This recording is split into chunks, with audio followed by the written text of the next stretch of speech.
All right, y'all, welcome to the show. We got a bonkers one for you. So I'm going to start in just a second with Israel. The U.S. is apparently on standby to go to war for Israel, and that's been the case for quite a while now. That's some reporting from Ken Klippenstein over at The Intercept.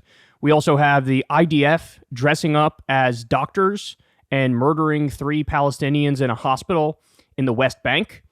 So let me repeat that real quick. It's the West Bank, the place where Hamas is not in control. They are not in charge. They basically bum rushed a hospital and killed 3 people, including one who was injured and in a bed. So we'll talk about that. We have a new map from The Guardian of all of the bombs dropped on Gaza, and it is astonishing. It's astonishing the number of bombs they dropped. In fact, I think the number of bombs surpasses the literal number of members of Hamas. Then we have an interesting plot twist in terms of the Shia militia that attacked the U.S., or U.S. bases, I should say, in Jordan, where 3 Americans died and over 20 were injured. Weird and interesting plot twist that we'll get to as to what's going on there. And then later on, we have a case of MAGA terrorism. And it is just absolutely mind-boggling, the facts of this case. We also have Tim Scott desperately plays the race card to deflect criticism over how sycophantic he is to Donald Trump, and the Republicans have officially declared holy war on Taylor Swift. All right, let me know how that goes, guys. The most popular pop star on the planet at this moment, and they're going after her relentlessly. All right, so let's go ahead and dive into it here. Everybody do me a big favor. Please subscribe to the channel. It helps out massively. It costs you nothing at all. We're trying to get to 2 million subs, and we got a while to go, but you build it one at a time. All right, so let's start with this. We are dying slowly. Palestinians are eating grass and drinking polluted water as famine looms across Gaza. They're eating grass and drinking polluted water. Now, to be clear, they've been drinking polluted water for a very long time now. There were reports about 3 weeks in to Israel's bombing campaign that people were already drinking salt water in an attempt to survive. I can't imagine the number of people that are drinking contaminated water at this late date. Eating grass to survive, we've seen the videos of the UN humanitarian aid trucks getting swarmed the second they get into Gaza. Why is that the case? Because everybody is starving. And this is to say nothing of the diseases that are breaking out all over the place in Gaza, because people are living in close quarters. There's like one toilet for hundreds of people, one shower for hundreds or thousands of people.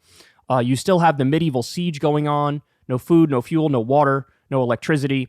Virtually every hospital is offline now and incapable of handling injuries. You still have thousands of people trapped under the rubble. Basically, what we're looking at is hell on earth.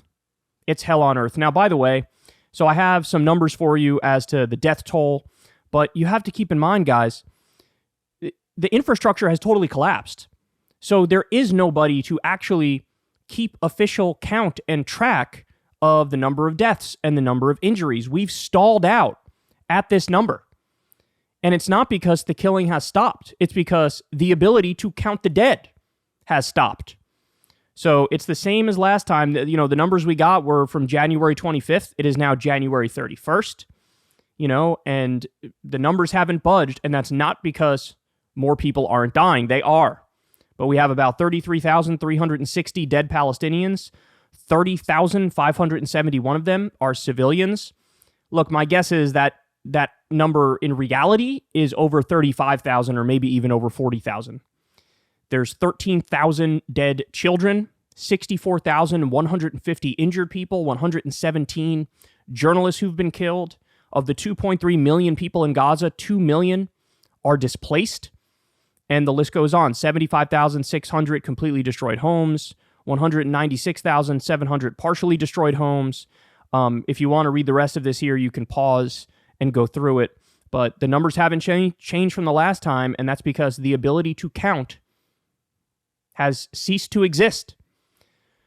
So let's talk about this. Ken Klippenstein reports for The Intercept that a January U.S. Air Force personnel memo I obtained describes military orders to be on standby to forward deploy to support troops in case of on-ground U.S. involvement in Israel-Hamas war. In other words, it looks like what was reported early on in this conflict is true, that the U.S. was in direct contact with Israel and was in some semblance of direct contact with Hezbollah as well, and said to them, look, if you guys get directly involved, we're going to jump in and get directly involved on the side of Israel, and you're going to regret getting involved. And so it was basically a commitment to go to war on behalf of Israel when it comes to Hezbollah in Lebanon. I'm sure that same thing exists with Iran, for example. If Iran gets directly involved, we get directly involved. Israel is basically bombing everything in sight in Gaza. They say attempting to destroy Hamas, even though the evidence shows it's just an ethnic cleansing campaign and a genocide campaign. But clearly, the U.S. has sent the signal, hey, we're with you. And they have troops in Iraq in particular that are on standby to hop into the war at a moment's notice on the part of Israel, on the side of Israel. All right, so now we also have this. A dozen Israeli soldiers just stormed a hospital disguised as doctors, nurses, patients, and veiled women and executed 3 Palestinians in Jenin, in the West Bank. The IDF has entire units whose specialty is to fight in urban spaces dressed as civilians. So here, this was Haaretz originally reporting it. 3 killed after plainclothes Israeli forces raid West Bank hospital. I think we have a video here.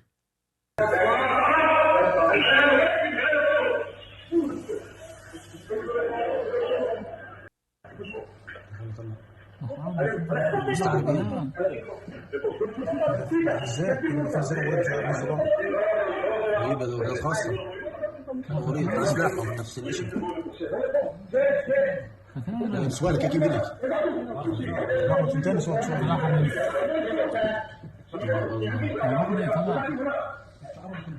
تحت العلامات حاله مش العلامه حاله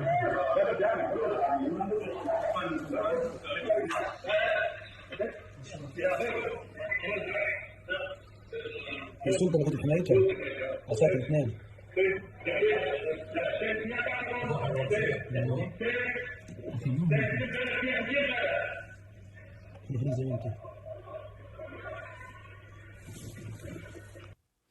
Needless to say, this is a blatant war crime. Israel says, oh, the reason we did this is because these are Hamas militants and they were planning another October 7th style attack.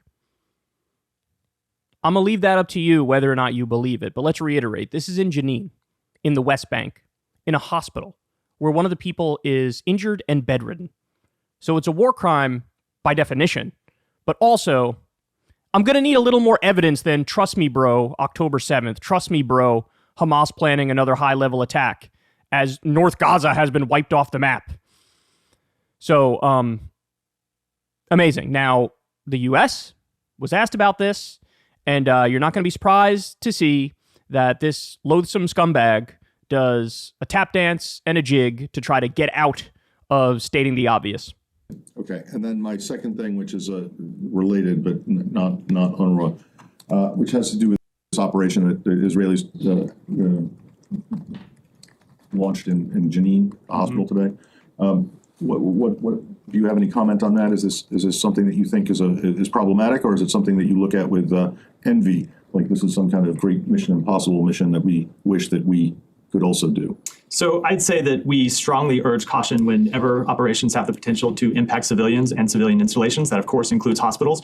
We do recognize the very real security challenges Israel faces and its legitimate right to defend its people and its territory from terrorism. Israel, of course, has the right to carry out operations to bring terrorists to justice, but those operations need to be conducted in full compliance with international humanitarian law. Well, do those operations include going into hospitals and murdering people in their beds, regardless of whether they're they are suspected or even known terrorists? So, is that okay with you guys? So there was a lot in the premise of that question. Obviously, we did know that they went into. Well, you don't think that they went in and killed people who were completely innocent. So let me say that if you did think that, then you would be condemning it, right? We certainly would, but I would. I'm sure you would, fella. I'm sure you would condemn the killing of civilians wantonly and brazenly and indiscriminately. It's not like you've been avoiding doing that every single step of the way in this slaughter. Israel has said that these were Hamas operatives. They have said that one of them was carrying a gun at the time of the operation. So Israel has said. Israel said a lot of stuff, haven't they? I'm not able to speak to the facts of the operation. You'd have to pass some kind of legal judgment, know all of the facts of the operation.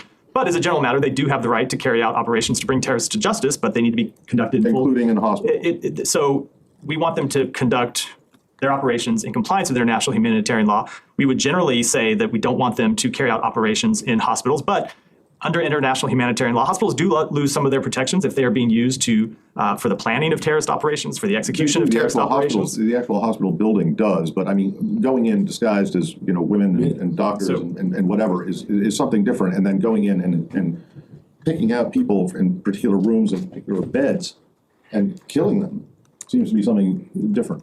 So again, not able to offer an assessment without knowing all these facts. I said some of the facts that have been presented by Israel are that one of them was carrying a gun and that they were planning to carry out or to launch terrorist operations. So you would have to look at all of those facts to make a specific assessment about this operation. But in general, by the way, the media is reporting uncritically the fact that these were 3 Hamas terrorists who were in the midst of planning another October 7th style attack. we do want to see hospitals protected. It is important that no civilians were harmed in this operation. And as I said, we do believe as well. How do you know that?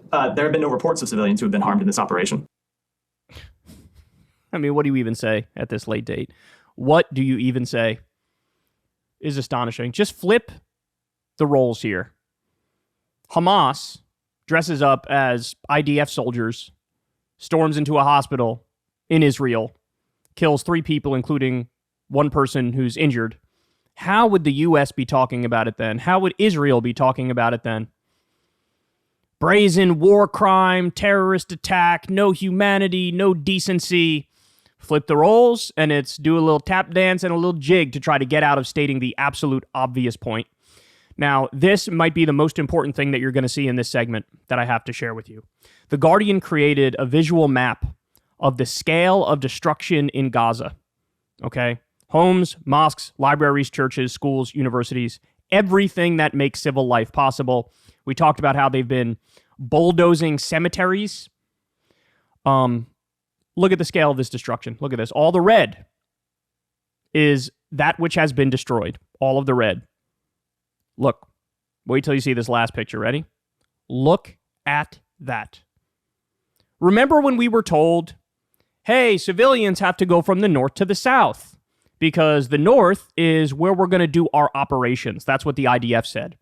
Then a bunch of people packed up and moved south, and many of them were bombed on the road to the south, listening to the directions of the IDF.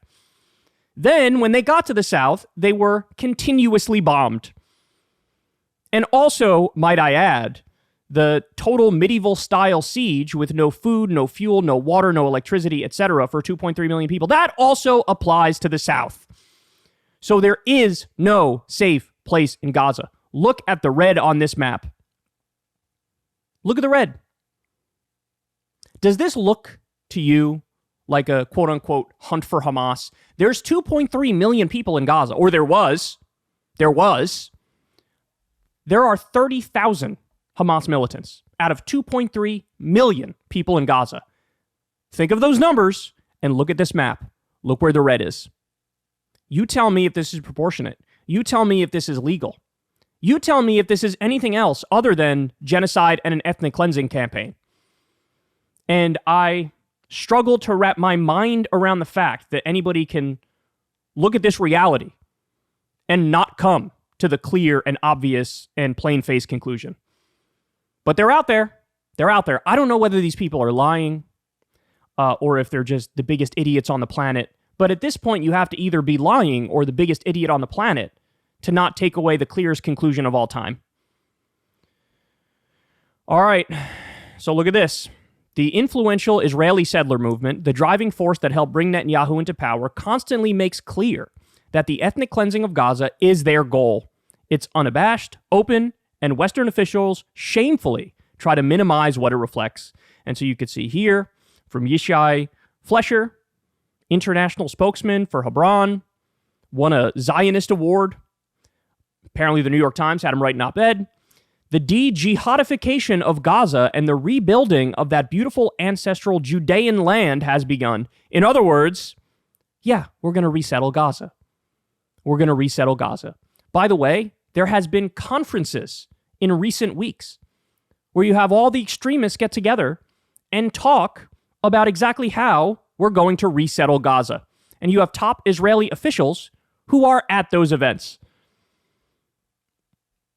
All right, then we have this, Euromed Monitor. Amid the Israeli army's incursion into homes during the ground invasion of Gaza, civilians were unlawfully executed on the spot, witnessed by children. A 16-year-old girl's testimony documented by Euromed reveals a crime recorded among acts of genocide by killing. So this is one person on the ground, their story. December 21st, 2023 is when this is from. A 16-year-old Palestinian kid. Quote, "Me and my family were in our home when the Israeli army broke in. My grandfather came out with a white flag. They shot him dead, then threw a grenade at my 12-year-old brother who went out to help him. I saw his intestines spilled out. Amidst the cries, someone said he had memorized the Quran, and they shot his already shattered body again." Kind of wild that we've now had, 3, 4 different instances that are either on video or reported of people with white flags being massacred on the spot. It's almost like there's a trend. It's almost like there's a pattern. It's almost like that's exactly what they want to do. Kill people who are surrendering and who are no threat at all. Call me crazy. All right, so now let's get to this. This is really interesting. So, Hezbollah of Iraq. So there's a Shia militia in Iraq that has been attacking U.S. bases. There's also a Shia militia in Syria that has been doing the same thing.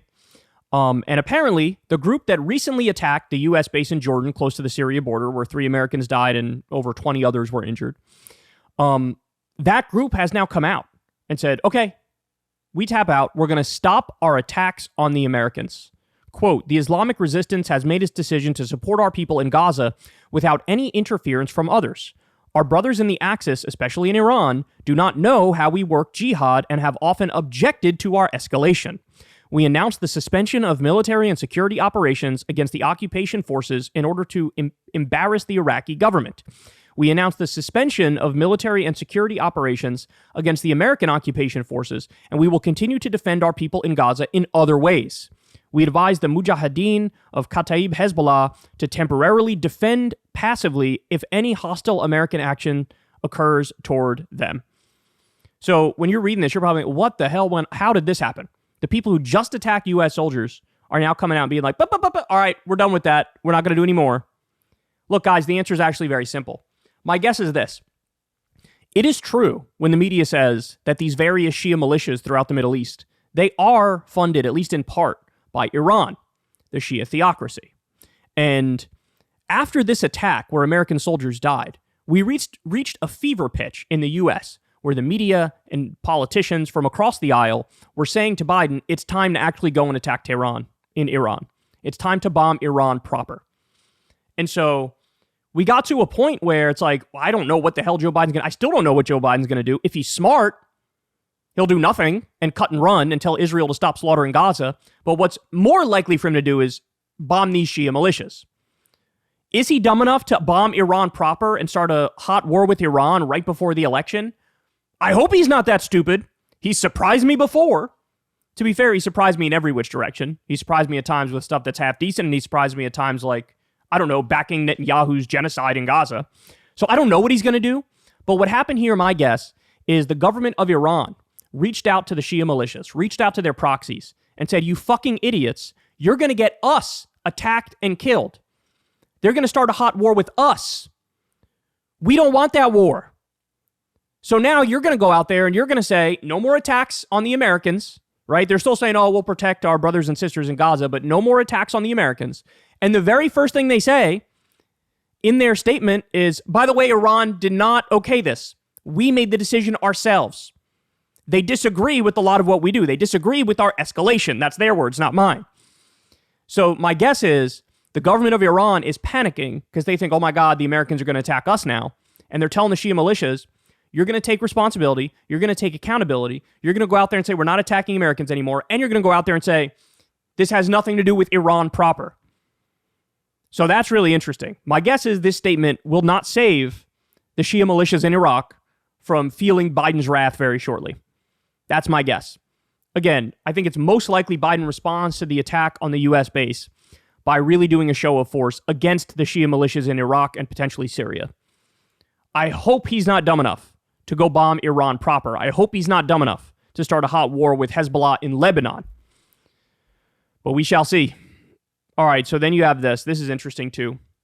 Iraqi government says it mediated agreement for Kataib Hezbollah, that's the group that attacked the U.S. soldiers, to stop attacks on U.S. troops in the region. The Iraqi government aims to ensure the smoothness of the negotiation process and in order to complete the withdrawal of U.S. troops from Iraq. So in other words, one of the other reasons why this group said, all right, we're going to stop our attacks on the Americans is because the Iraqi government got in contact with them and said, look, what if we negotiate a deal so Americans withdraw? And it looks like, according to the Iraqi government, that is indeed what happened. And so that also led Kataib Hezbollah, the Shia militia, to say, okay, we're going to back out a little bit. All right. Now we have this. I-24. It's an Israeli news station. Ryan Grimm highlighted this. I want you to listen to this conversation. These are protesters in Israel. Now, are they anti-Netanyahu protesters? No, not necessarily. Are they anti-war protesters? Most certainly not. What are they protesting for? You wait and see. Listen to this. People up here, and we're going to interview some of them that we can try and find to talk to. Some of them who came out, but they're members from all different sides of the Israeli political spectrum. They say they're from the right, they're people from the left, they're religious, they're secular. Some of them are families of hostages, but all coming out for the simple goal of saying trying to stop humanitarian aid. So Shoshana, do you want to join me and tell us a little bit? Did you hear that? All for the simple goal of trying to stop humanitarian aid.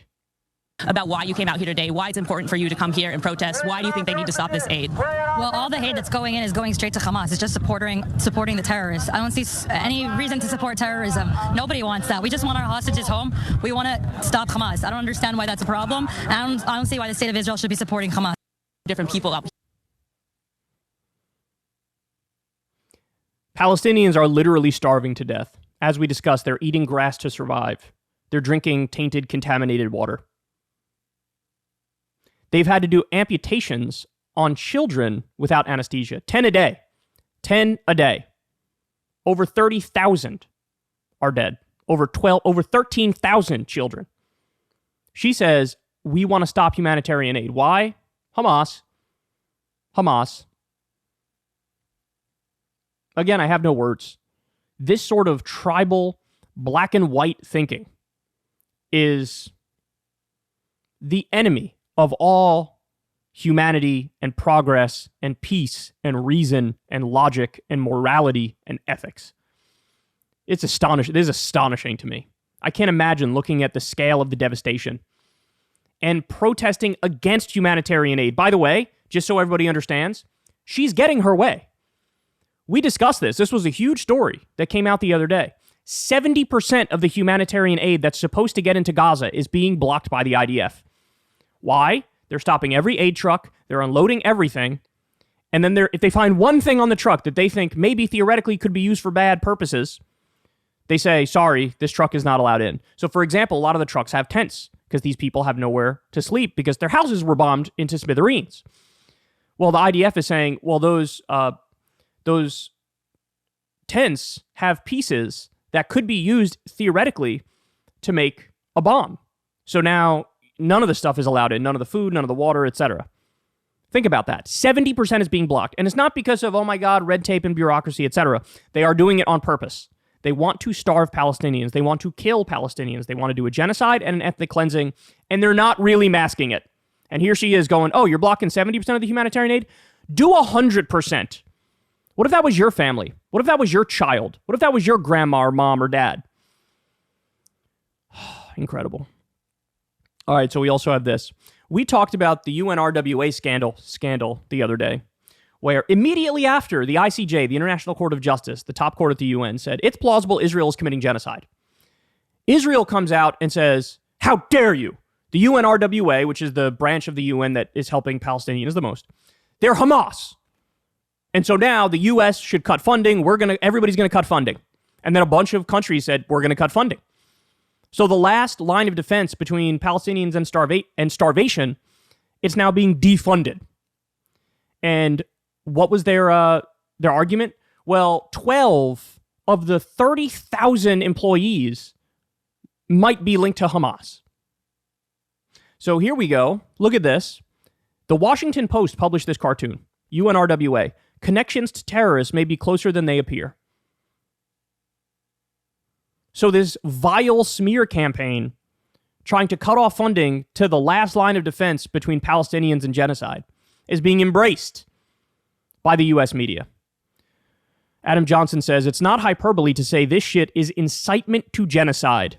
Not only does this glib smearing of the UNRWA as a terrorist front group endanger aid workers, it justifies cutting off food and medicine to civilians and seeks to erase Palestinian refugee status and right of return. I think that's exactly right. You're actually putting the 30,000 workers in danger. Because now, the IDF, which has shown zero restraint, maybe they'll just open fire and start gunning down massive numbers of them on purpose. They've already bombed multiple standalone UN buildings. Now I got to show you this. So Code Pink confronted Representative Brian Mast here. If that name sounds familiar, it's because this is the guy who showed up in the midst of the slaughter of Gaza in an IDF uniform to show his loyalty and fealty to the foreign government of Israel. So listen to this back and forth. You're heartless. You are heartless. Do you realize how heartless you are? It'd be better if we kill all the terrorists and kill everyone. He's taken, for those of you who can't see this and you're just listening podcast style, Brian Mast has taken $452,299 from the pro-Israel lobby. It's not a solution. It's a great solution. You haven't seen the pictures of all the babies being killed? These are not innocent Palestinian civilians across the world. When you're looking at... He says the babies being killed are not innocent civilians. The 500,000 people starving to death are people that should go out there and put a government in place that doesn't go out there and attack Israel on a daily basis. So. Kids or 7-year-olds? 7-year-olds, 9-year-olds. They destroyed more infrastructure in Gaza than they did in Dresden. So that is like the And there's more infrastructure that they needs to be destroyed destroyed. more of You hear that? He says there's more infrastructure that needs to be destroyed after they said the bombing of Gaza has been worse than the bombing of Dresden. Gaza than what happened in Dresden. There's more that needs to be destroyed. And there will be more that gets destroyed. You want to see them start? He's literally like proud about his pro-genocide stance. He's proud. He's bragging about it. UNRWA is what's keeping us alive. We want to make sure that we don't give $1, 1 cent to UNRWA and that it actually be totally Why? abolished. Why? Because They were set up in 1948 to serve the refugees of Palestine. That's what they were created for. The UN created it because they were displaced from where they lived. and the United Nations was moronic for creating UNRWA. You are heartless. Do you realize how heartless you are? These children are being slaughtered, and now you want to take away the last bit of food and water and supplies and medicine. Do you want to take the last bit they have? That's I'll money make is sure for. your tax dollars don't go to UNRWA. I'll do everything that I can to make sure they don't. I mean, never in a million years did I think we'd ever be at this place where there's just like a obvious genocide going on, and you have U.S. politicians absolutely cheerleading it on. I hope history judges these people as they deserve to be judged. All right, we also have this here. So it was it the Washington Post? Let's see.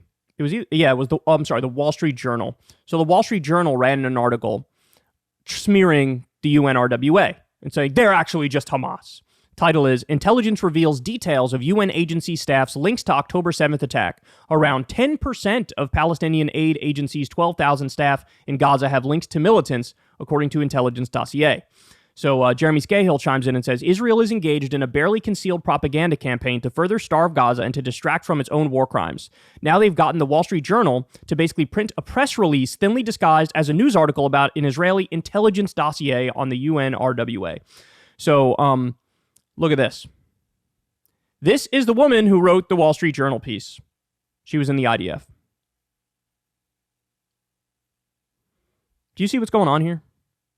I mean, they come up with all these rationalizations and justifications for a medieval siege and starving 2.3 million people and killing over 30,000 civilians and bombing every sort of civilian infrastructure. They come up with this massive campaign of rationalization and justification.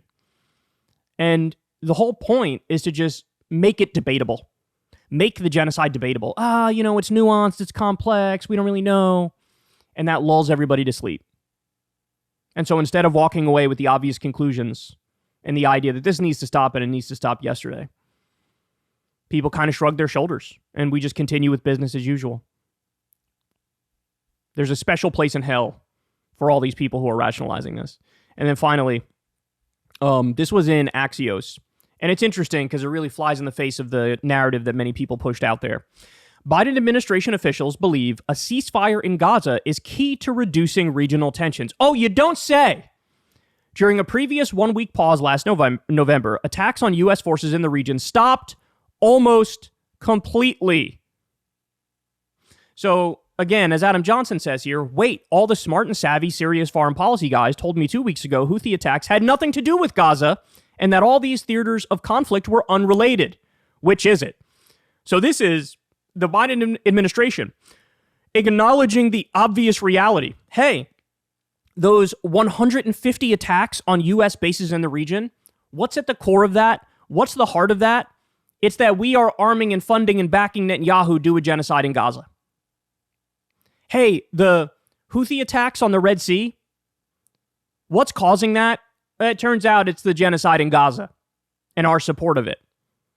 So they acknowledge, hey, if we get a ceasefire, these problems go away. Why the hell are you not putting all the pressure in the world on Israel to get them to stop? Why are you still sending them more weapons? Why are you still sending them more money?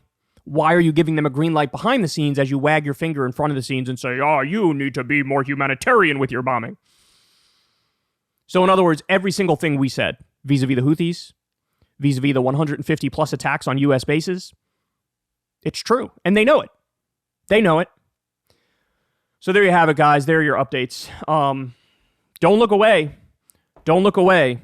We have an obligation and a responsibility to call a spade, be loud about it, be aggressive about it, and of course, do our best to try to get a ceasefire right now. Hey, y'all, do me a favor and like and subscribe. It helps out big time in the algorithm.